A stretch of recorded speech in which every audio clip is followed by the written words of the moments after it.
আপনাদেরকে একটা জিনিস দেখাই। আমি এসএনবি ব্যাংকের সামনে আছি। আমি গত সপ্তাহে একটা ভিডিও করেছিলাম, খেয়াল আছে?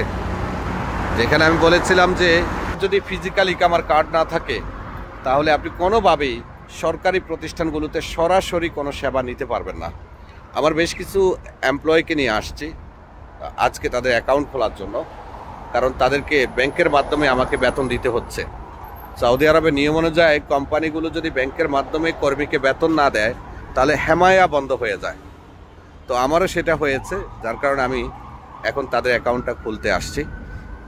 পরবর্তীতে মুদাত করে তাদেরকে ব্যাংকের মাধ্যমে বেতনটা দিব। খেয়াল রাখবেন, ফিজিক্যাল ইকামার কার্ডটি আপনার জন্য বাধ্যতামূলক। ফিজিক্যাল বলতে আমরা প্লাস্টিকের ইকামার কার্ডকে বোঝাই। আমাদের প্রত্যেকের জন্য প্লাস্টিকের ইকামার কার্ড বাধ্যতামূলক।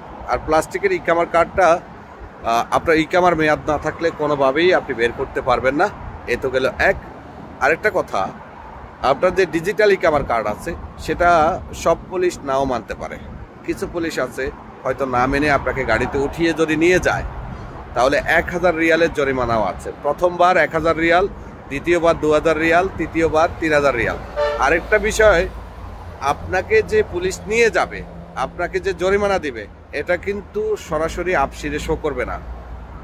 এই যে জরিমানাটা দেয় না, এটার জন্য সফর মমনু হয়ে যায়। আর এটা নর্মালি ফাইনাল এক্সিট লাগাতে গেলে অথবা ছুটি লাগাতে গেলে শো করে।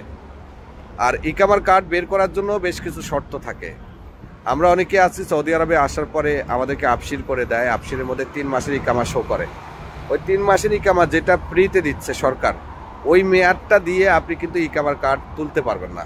ইকামার কার্ড তোলার জন্য আপনার কপিল সরকারি ফি দিলে যে ইকামাটা করে, ধরুন আপনাকে আফসিরে 3 মাসে দিয়েছে, এই 3 মাসের সাথে আপনার কপিল যদি আরও 3 মাসের ইকামা করে অথবা 1 বছরের ইকামা করে, তবেই আপনি ফিজিক্যাল ইকামার কার্ডটা বের করতে পারবেন। আর ফিজিক্যাল ইকামার কার্ডটা বের করার সময় সেটা আমার মনে হয় সব থেকে বেস্ট হলো কপিলের মাধ্যমে বের করা।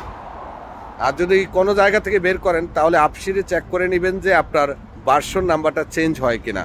যদি ভার্সন নাম্বার চেঞ্জ না হয় তাহলে বিপদে পড়বেন, কারণ অনেকেই অনেক সময় 2 নম্বর ইকামার কার্ড বের করে দেয়। এটা জঘন্য অপরাধের মধ্যে পড়ে, কারণ 2 নম্বর ইকামার কার্ড আপনার পাশে বা হাতে পেলে আপনার হাড্ডি গুড্ডি রাখবে না কিন্তু। ধন্যবাদ।